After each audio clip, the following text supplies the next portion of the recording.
அனைவருக்கும் வணக்கம். நாங்கள் இன்னைக்கு மட்டன் கிரேவி செய்கிறது எப்படிங்கிறத பார்ப்போம்.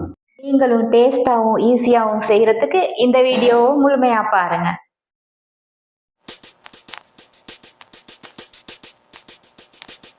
மாதிரி வீடியோஸ் உங்களுக்கு வேணுமாக இருந்தால் இந்த சேனலை சப்ஸ்கிரைப் பண்ணிக்கோங்க, பெல் ஐக்கானையும் கிளிக் பண்ணிக்கோங்க, அதோட லைக் ஒன்றும் போட்டுட்டு போங்க.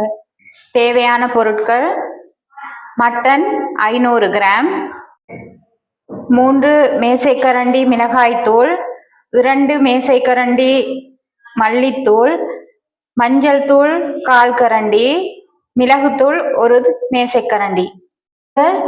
மிளகாய்த்தூள் குறைவா சாப்பிட்றதுனால குறைவா போட்டிருக்கேன், நீங்க உங்களுக்கு தேவையான அளவு சேர்த்துக்கோங்க.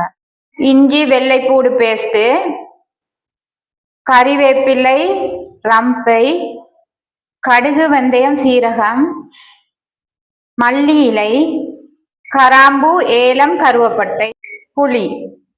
இதுல நான் வெங்காயம், வெள்ளைப்பூடு, தக்காளி, புதினா இலை, தேங்காய், கறிவேப்பிலை அனைத்தையும் எண்ணெயில நல்லா ஃப்ரை பண்ணிட்டு மிக்சியில அரைச்சி வச்சிருக்கேன்.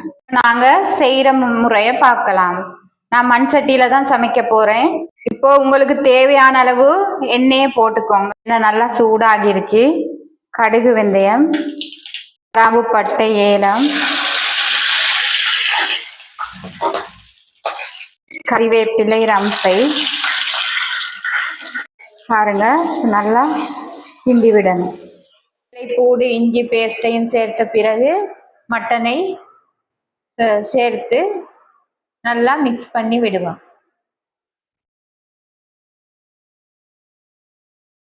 பாருங்க, இந்த அளவு நல்லா மிக்ஸ் பண்ணி விடணும்.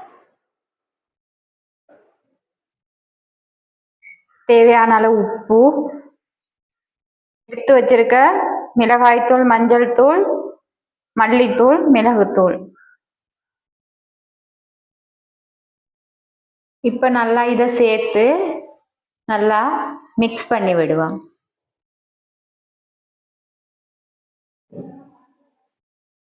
பாருங்க, நல்லா இதை மிக்ஸ் பண்ணணும்.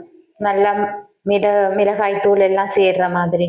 இப்ப நாங்க அதை அந்த எண்ணெயிலேயே வேக விடணும் கொஞ்ச நேரம். பாருங்க, இந்த மாதிரி வெந்துட்டு வருது. இப்ப நாங்க கரைச்சி வச்சிருக்க புளிய ஊத்திடுவோம். ஒரு மூடிய போட்டு அரை மணி தியாலம் வேக விடுவோம்.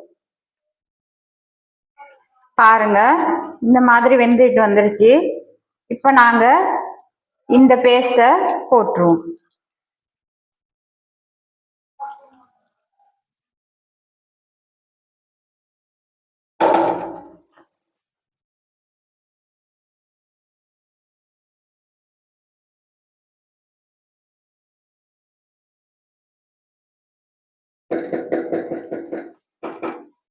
இப்போ மட்டன் கிரேவி ரெடி ஆயிடுச்சு.